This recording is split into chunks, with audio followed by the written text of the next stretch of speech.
を切り裂くような排気音が足元でうなっている。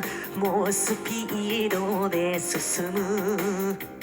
消えたテールランプのありか探してますに。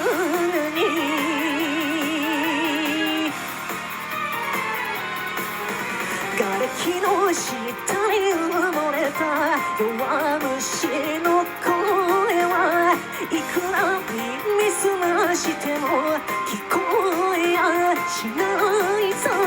追いかけてくる後悔が視界を塞ぐ前に追いついた未来の端っこで何度もあなたを救い出すよ。